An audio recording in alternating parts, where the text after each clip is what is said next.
The rain fell in relentless sheets on the day of the funeral, turning the graveyard into a muddy quagmire where grief seemed to seep into the earth itself. Little Emily, barely 8 years old, stood alone by the open grave, her small frame shivering under a threadbare coat that had once belonged to her mother. Her father's casket hovered above the pit, suspended by ropes slick with water, as the minister's words blurred into a monotonous drone about eternal peace. But peace felt like a cruel joke to Emily. Her world had shattered the moment her father's heart gave out in the dim kitchen of their modest home, leaving her with nothing but echoes of his laughter and the cold stare of her stepmother, who lingered at the edge of the crowd like a shadow waiting to engulf her. As the casket lowered into the ground, Emily reached out a trembling hand, whispering a silent goodbye, unaware that this was not just the end of her father's life, but the brutal unraveling of her own fragile existence. In the hours that followed, as mourners dispersed like ghosts in the fog, Emily's stepmother, Vivian, wasted no time in revealing her true intentions. The woman, with her sharp features and eyes like polished steel, had married Emily's father only 2 years prior, after the tragic car accident that claimed Emily's real mother. Vivian had always viewed Emily as an unwelcome burden, a remnant of a past life that clashed with her ambitions for a childless, carefree future. Back at the house, still heavy with the scent of wilted flowers from the wake, Vivian cornered Emily in the hallway, her voice laced with venom as she declared that there was no place for her anymore. She packed a small bag with a few ragged clothes and a stuffed bear that had been Emily's companion since infancy, thrusting it into the girl's arms before shoving her out the door into the pouring rain. The lock clicked shut behind her, final and unforgiving, as Emily stood on the porch, tears mingling with the downpour, her tiny heart pounding with confusion and terror. How could this be happening? Her father had promised to always protect her, but now he was gone, and the world outside seemed vast and merciless.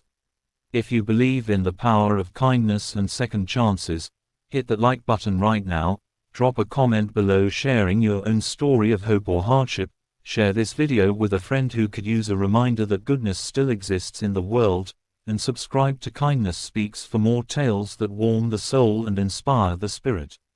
Emily wandered the streets that night, her feet aching from the cold pavement, clutching her bag like a lifeline as the city lights blurred through her tears. She had no relatives to turn to. Her mother's family had drifted away after the accident, and her father's kin was scattered and estranged. Hunger gnawed at her stomach, a sharp reminder that she hadn't eaten since the sparse breakfast before the funeral. She ducked into alleyways to avoid the prying eyes of strangers, her mind replaying fragments of happier times, her father reading bedtime stories, his rough hands gentle as he tucked her in, or the way he would spin her around in the living room to the tune of old jazz records. Those memories were all she had now, fragile shields against the harsh reality of homelessness. As dawn broke, pale and unforgiving, Emily found shelter under a bridge, where the rumble of traffic overhead mimicked the storm in her heart. She curled up on a piece of cardboard scavenged from a dumpster, her stuffed bear pressed against her chest, whispering to it as if it could hear her pleas for her father to come back.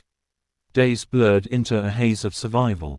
Emily learned quickly the rhythms of the streets, the best spots to beg for spare change without drawing the attention of authorities, the kindness of a bakery owner who slipped her day-old bread when no one was looking, and the cruelty of passers-by who averted their eyes as if her existence offended them. Her clothes grew dirtier, her cheeks hollower, and sleep came in fitful bursts haunted by nightmares of Vivian's sneering face. One particularly bitter evening, as winter's chill began to creep into the air, Emily huddled in a park, watching families stroll by with their laughing children. Envy twisted in her gut, a painful knot that made her question why fate had singled her out for such suffering. She remembered her father's words during his illness, how he had urged her to be strong, to hold on to hope even when the world turned dark. But hope felt like a distant star, flickering and unattainable, as she fought back sobs that threatened to consume her. Yet, amidst the despair, small glimmers began to appear.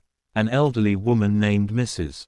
Hargrove, who sold flowers from a cart near the park, noticed Emily's plight and offered her a warm scarf one afternoon. The gesture was simple, but it ignited a spark in Emily's weary soul, reminding her that not everyone was as heartless as Vivian. Mrs. Hargrove shared stories of her own losses, a husband gone too soon, children who had moved away, and in those conversations, Emily found a fragile sense of connection. She helped the woman arrange bouquets in exchange for a few coins or a hot cup of tea, her small hands deft despite the numbness from the cold.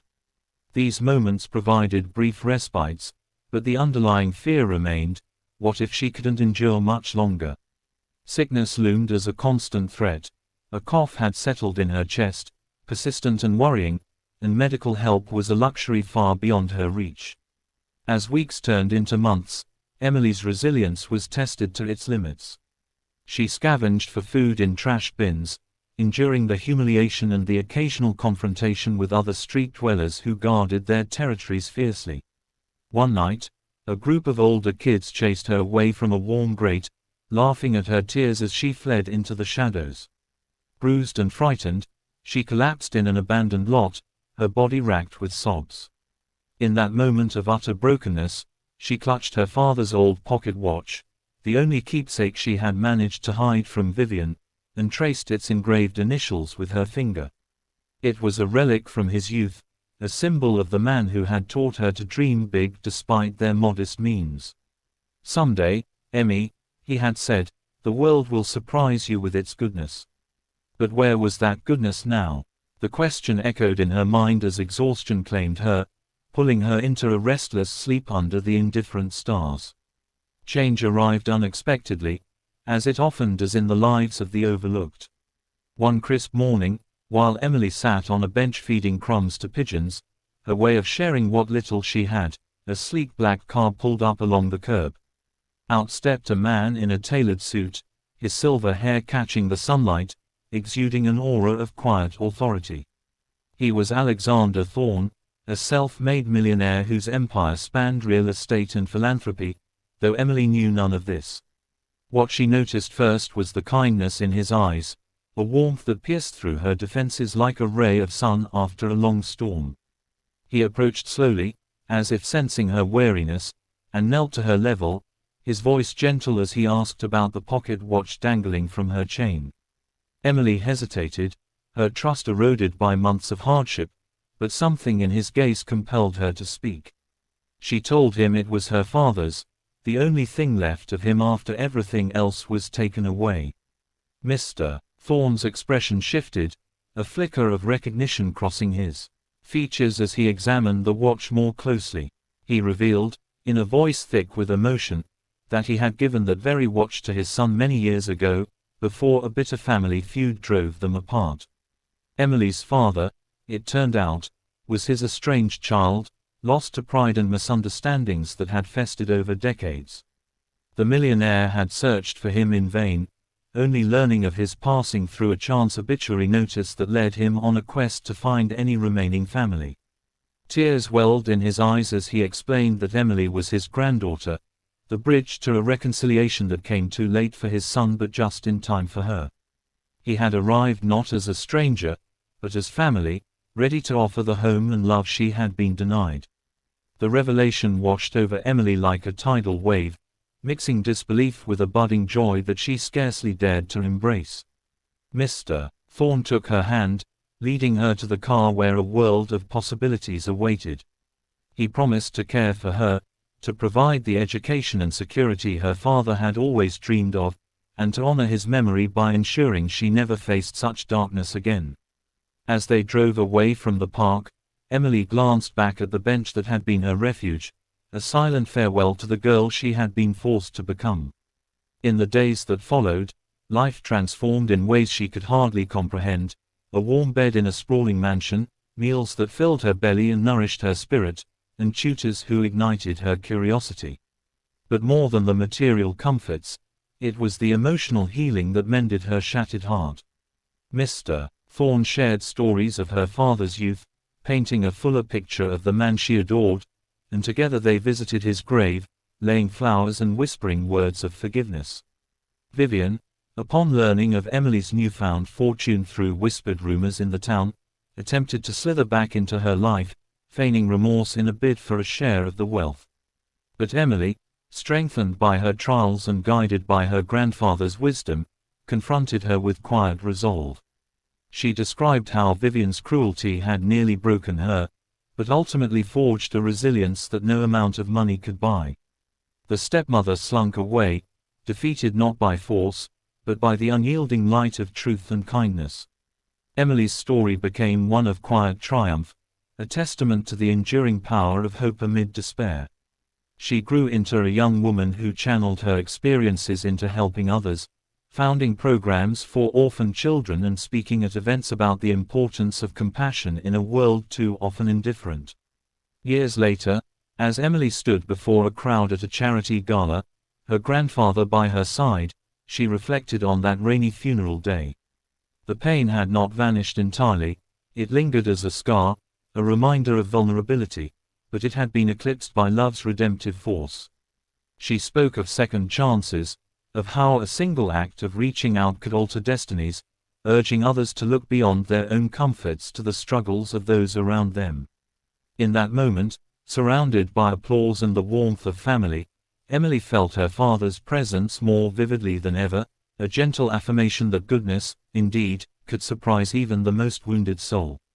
If this story has touched your heart in any way, reminding you of the fragility of life and the beauty of unexpected kindness, please take a moment to like this video, leave a comment sharing how it made you feel, and subscribe to Kindness Speaks for more narratives that celebrate the human spirit.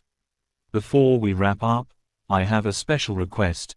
In the comments below, share the line from this story that resonated with you the most. It could be a phrase about hope, loss, or redemption, and let's build a community of shared inspiration together.